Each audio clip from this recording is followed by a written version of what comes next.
My name's Kathleen Neal. I'm a lecturer in medieval history at Monash University in Australia, and I'm also responsible there for coordinating all the sessional teaching staff and helping them learn the ropes, as it were.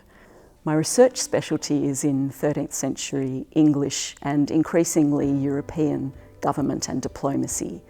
And I also, incidentally, used to be a neuroscientist, and I have a PhD in that as well.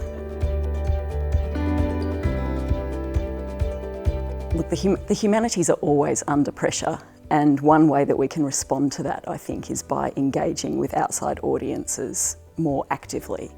And the reason for doing this, it seems to me, is quite clear.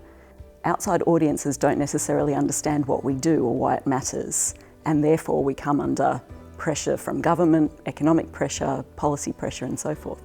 And so, as historians, for example, we can counter that by educating the public about what we do.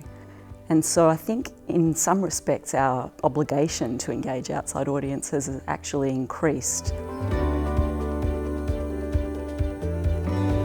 Interdisciplinarity is increasingly desired and also incentivised, I think, among the historical community and perhaps in the humanities generally. For example, Monash University is now giving grants to try and encourage collaboration between the faculties of arts and engineering, which you might not naturally think are partners, but it's encouraging people to find ways of connecting. There are some challenges inherent in collaboration, despite the fact that I think it's such a great thing.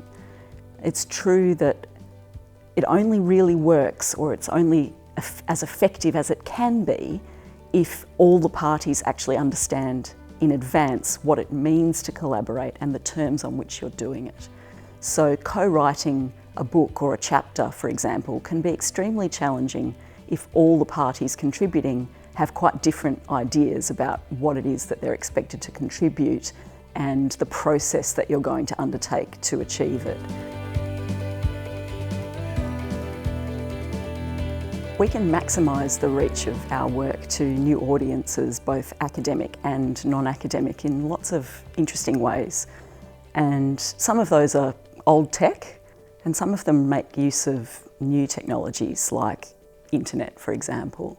So in my own work, I use, for instance, blogging, partly as a work in progress tool for myself, just to work through ideas and so forth, but also to engage with a wider audience, some of whom might be academics or in particular postgraduate students around the world, but also just interested people who happen to have a fascination for the 13th century, which is my key area that I focus on.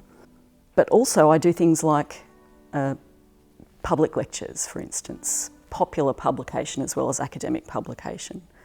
And I think if we use a range of these kinds of approaches, not all of which are suitable for everyone's personal, not only preferences perhaps, but also aptitude, then we can expand as a discipline the kinds of audiences that we're reaching.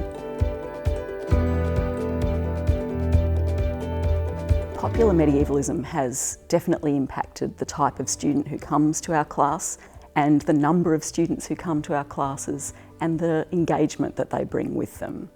And we see, for example, a lot of people referencing Game of Thrones when we ask them, what made you take this class? That's fine, I don't mind that at all, as long as they're then able to develop a sense of the fantasy Middle Ages versus the historical Middle Ages and the relationship between them. The key is to think about audience, think about what do they know already, where do you want them to get to, and then you can plot a strategy for getting from A to B. And that's the same whether it's a public audience or an academic one.